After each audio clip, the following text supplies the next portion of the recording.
Well, Connor, first of all, it's nice to catch up. It's been a few weeks since we had that first chat, since you broke into the first team. But I want to start with the weekend, of course. The result wasn't very good, but I noticed something right at the end of the game where the former Stoke City and Premier League striker Sam Vokes and the Welsh international had a word with you on the halfway line after the final whistle. What was that all about?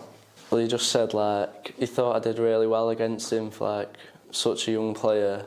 At the start of my journey, he just said keep going, keep getting your games in, keep working hard, and then just keep progressing.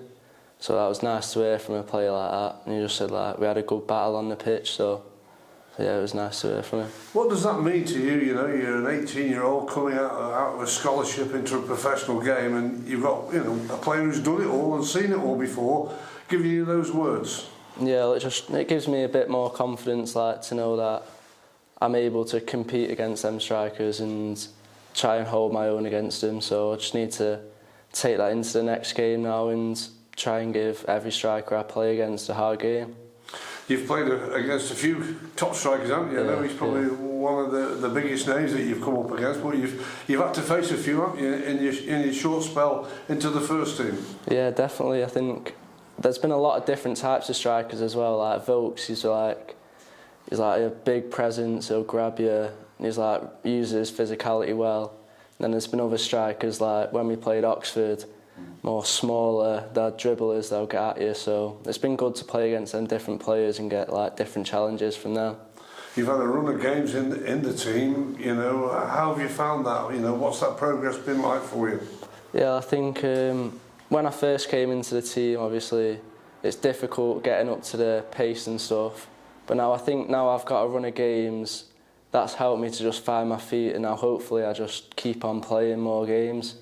And what does this sort of, playing in the first team do for your career? As I say, you're very young and, there's not many scholars getting into regular League One football, is there? Yeah, and especially as a centre-back as well, a lot of managers won't trust you.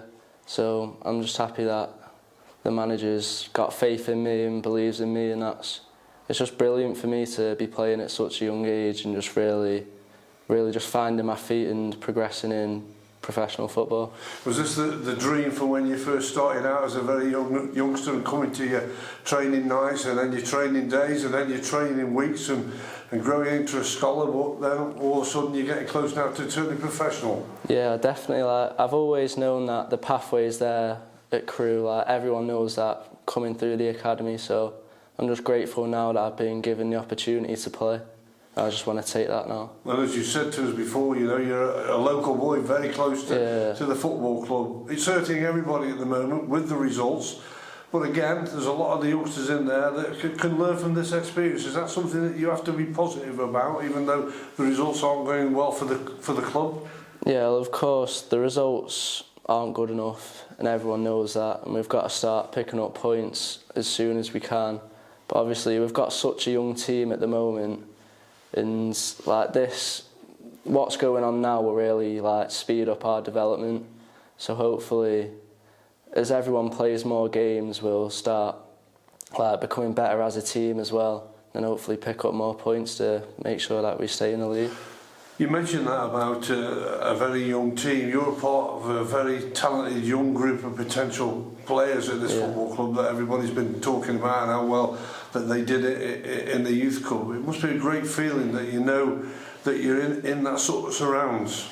Yeah, we've got a really good set of youth team players, and hopefully a lot of us have been offered contracts for next year, so hopefully next season more of us can start playing as well, because we've got a good foundation there to build off. How does that make you feel, yourself and your teammates and your mates as well as they are teammates, that the group can stick together and grow, and who knows where it's going to take you? Yeah, well, hopefully it can be like a few years ago with obviously Pixie, Perry, Kirk, Dale. They were all similar age, came into the team at similar times, and that was the building block for that team to go and get promoted and do well in League One. So hopefully we can follow in their footsteps. There's been one or two different sort of systems that the manager's put into place, but you've had one or two different players as well at the back, where you're just sort of striking a bit of a partnership due to an injury to Billy Sass-Davies and illnesses to one or two other players, but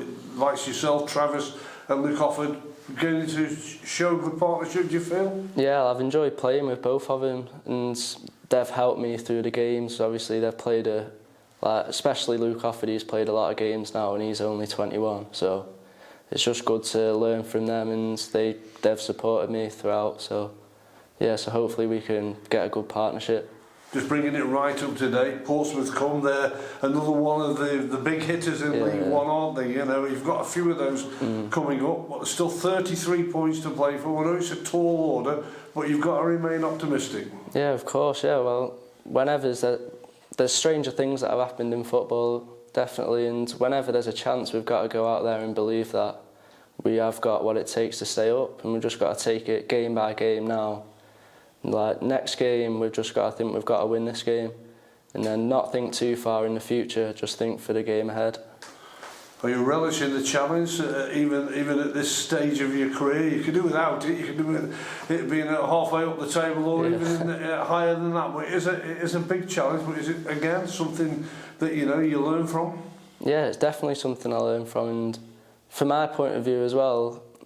If we were doing amazing, then maybe I wouldn't be in the team. So obviously I'd rather us be top of the league, for example, but for a selfish point of view, it's given me an opportunity to come and play, so I've just got to try and do what I can now with the team to try and stay up.